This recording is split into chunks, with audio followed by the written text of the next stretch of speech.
Oh my God, you need to check out this snake. This is one of the most beautiful snakes I have ever found. Hey adventurers, and welcome to San Diego. California, California is heating up. And so it is best to come up in the mountains like this to start to look for snakes in the cooler temperatures, because at nighttime, we're gonna go road cruise in the desert when the snakes are coming out at night. This is an extremely secretive snake. I haven't even told you what it is.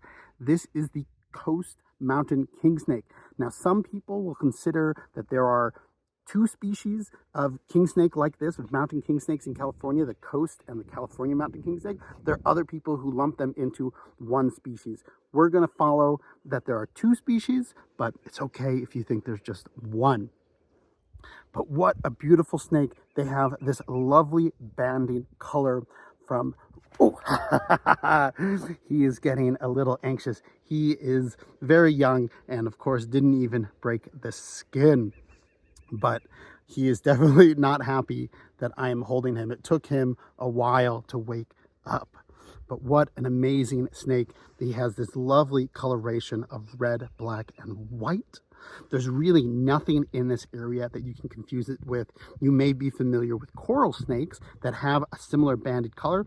We don't have those in California. The closest one is in Arizona. So nothing to confuse it with. A perfectly harmless species that really is the most beautiful snake we have out here.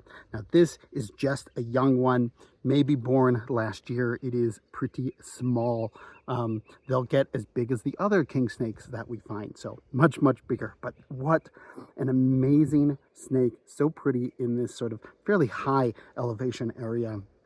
So we're gonna let this guy back. I think it's a good sign that we may find other snakes today, and fingers crossed we'll get a bunch of things, and then we'll go road cruising at night in the Sonoran Desert, and hopefully we'll turn up another specialty. So stay tuned. Let's put this guy right back where I found him, onto this rock here. Go on, go under. You need to turn around. There we go. Hi. Oh, nice. All right, look at that. This is a two-striped garter snake. And let me see, I'm gonna flip over this rock again. And you can see there's a bunch of sheds in here. There's one, there's one, there's one. So 3 sheds. And oh, no. Look at that. That is an egg. There are eggs. That's why there's so many sheds. Now, garter snakes give live birth, so this egg did not belong to this snake. It probably belonged to a king snake or a gopher snake. Check this out. Here's the snake. I even found one more piece of shed. You can't really see it, but there's another piece of shed here. So there's at least 4 snakes that shed right under this rock. This is a lovely little 2-striped garter snake, and like all garter snakes, they require water. So there's a lake nearby, and so he will go down to the lake to feed on frogs and toads and tadpoles and things like that.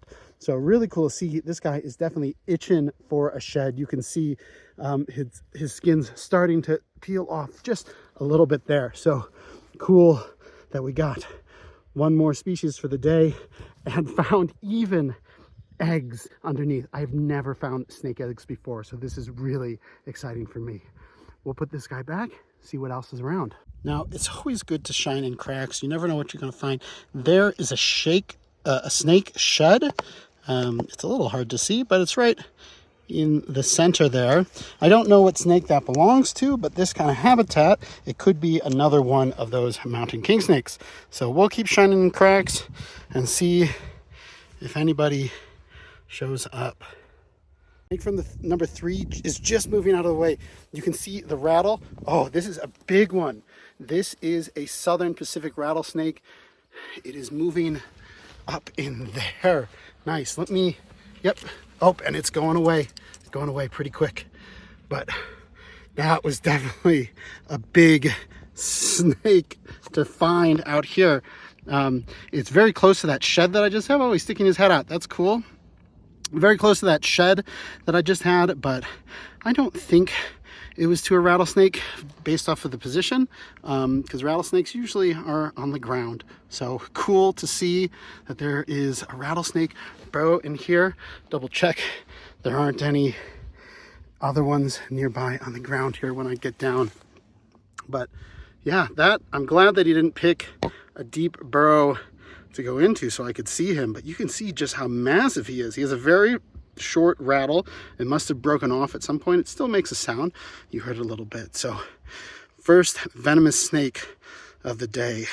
All right, this is cool. I just missed a snake slithered away from this area, but it looks like there is a tail of another one there.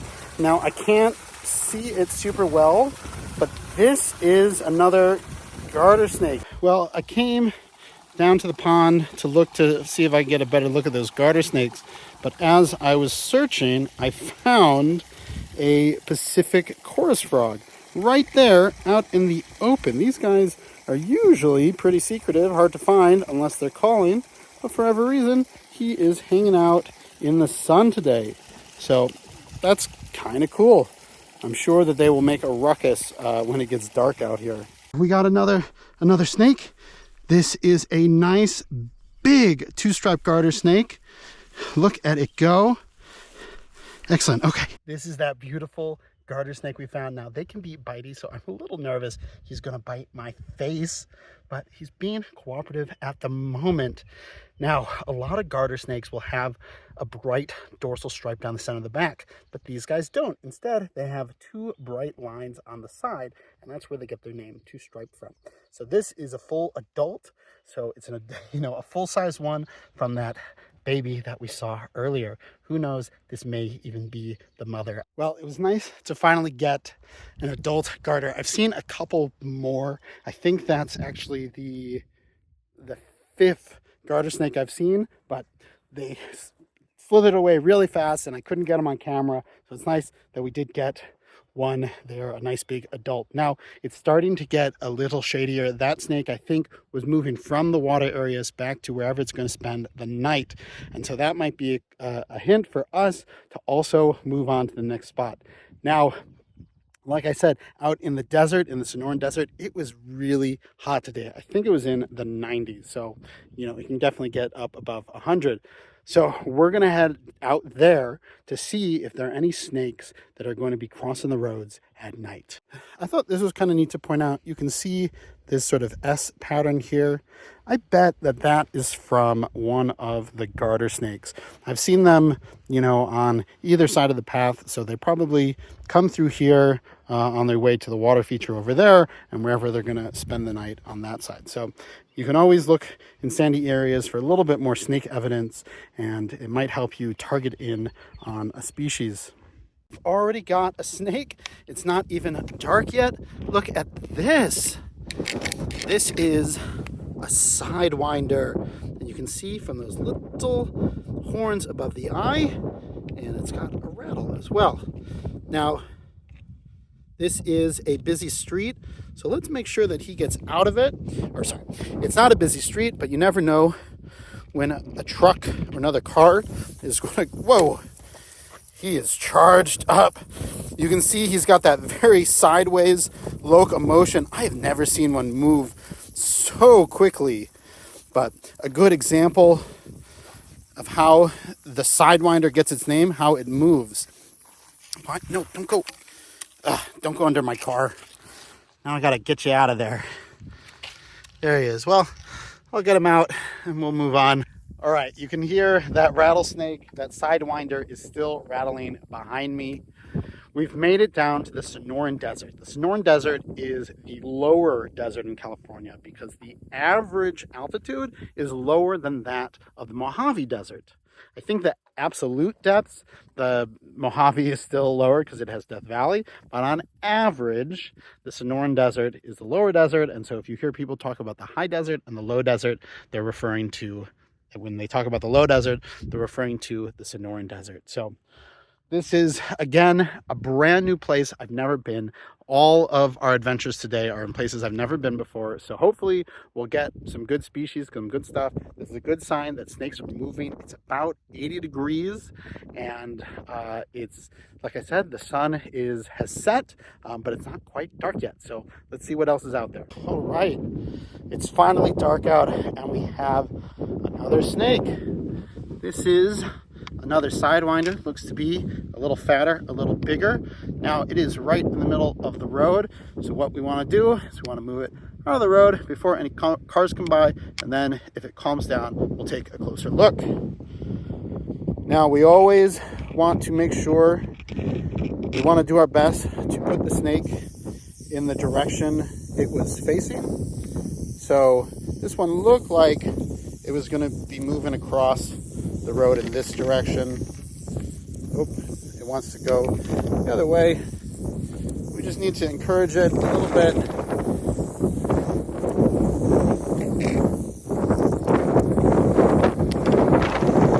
And almost just a little bit farther off the road into the sand.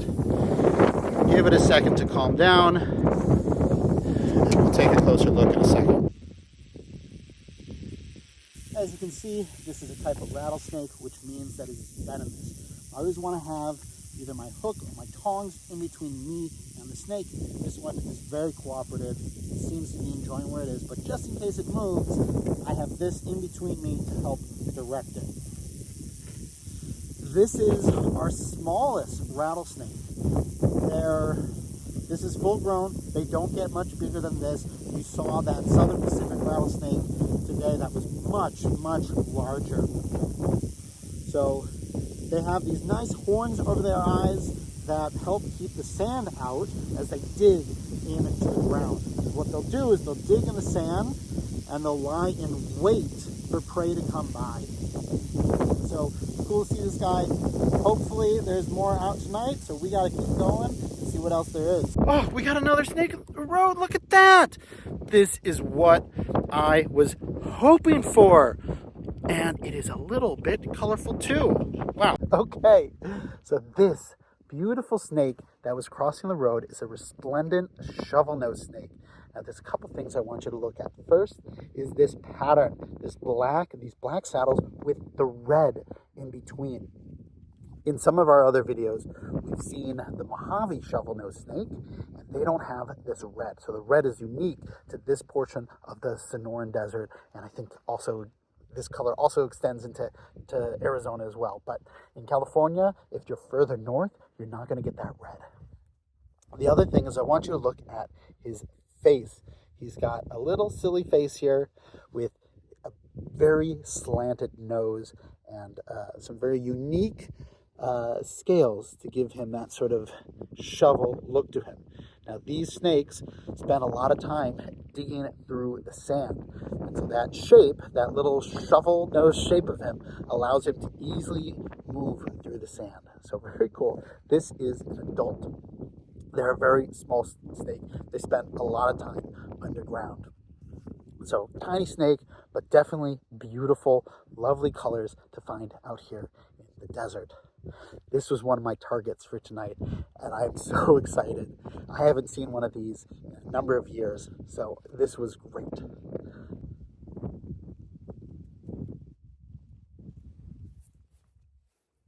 Right, what do we have here stretching out across the road? Oh, this is huge and beautiful. This is a glossy snake and a really big one.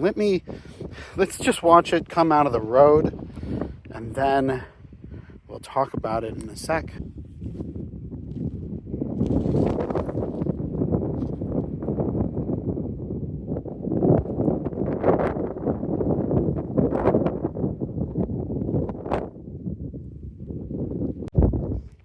All right, so this snake moved to this side of the road all by itself. Haven't even touched it yet. I am, because I do want to take some pictures with it. and I want him to stay for the video. Oh, all right, check out this beautiful glossy snake. He keeps wanting to climb up me. Now, these snakes always remind me of gopher snakes because they have a very blotchy pattern, but the blotches tend to be much more elongated than the square blotches that we see with a gopher. And this is about the same size as a gopher. He's got some sort of injury on the side there. It looks like it's healed a bit, but some sort of injury at some point. But really a beautiful sized snake. These are also non-venomous. Of course, I wouldn't be handling it like this if it was, but he is starting to calm down a little bit. Look at him go. Yeah, like I said, a really good sized one too. Now, they get their name from their belly scales, these really glossy white belly scales. You can see some of it there. They're not the only snake that has glossy belly scales, but it gets its name like that. It's just that pure white belly.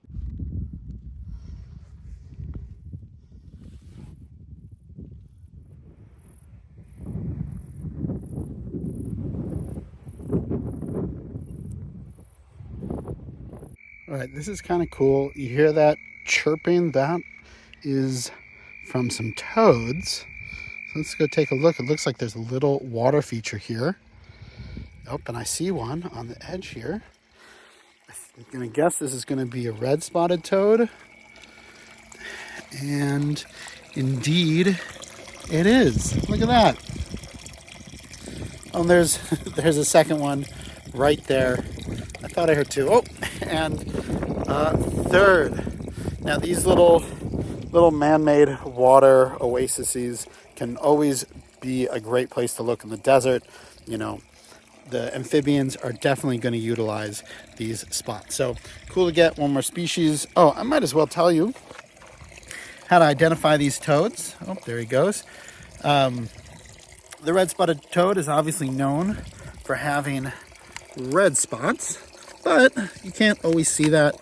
They don't have a light dorsal stripe, and also their poison glands, their parotid glands, are oval instead of more bean-shaped. There's another one there. So very cool. Oh, yes. Had another snake had a run for this one, but it stopped just on the side of the road. This one, we've already seen this. This is the resplendent shovel-nosed snake. Yoink. All right. He just took off quick. Again, the field marks here are that red coloration, the black saddles, the red in between, and of course the shovel nose. If he'll settle down, there we go. You can see shovel nose. Great. Well, he made it out of the road. We already had a good look, so I will let him continue. Bye. Saw something run in front of the car. Oh, yes! Look at that!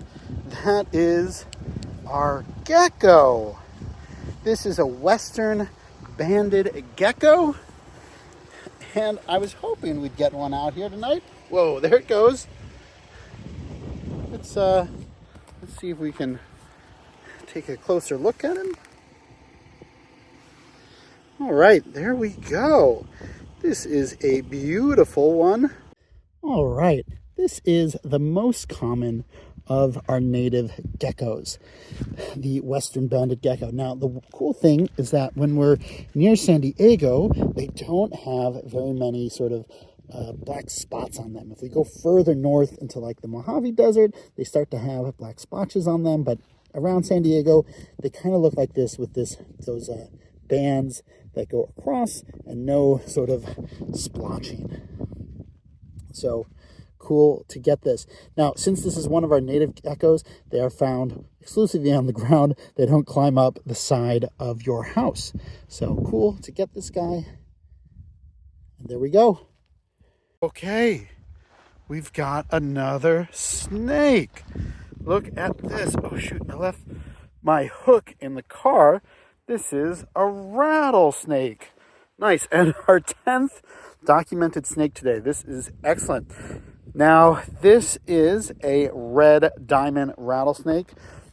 the things that I want you to look at here is obviously that diamondback color. It's reddish and it has very large white and black bands on the tail.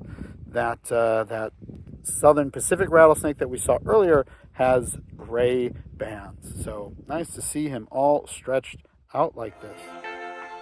Thank you so much for watching. We really had a great day exploring both the mountains and the desert.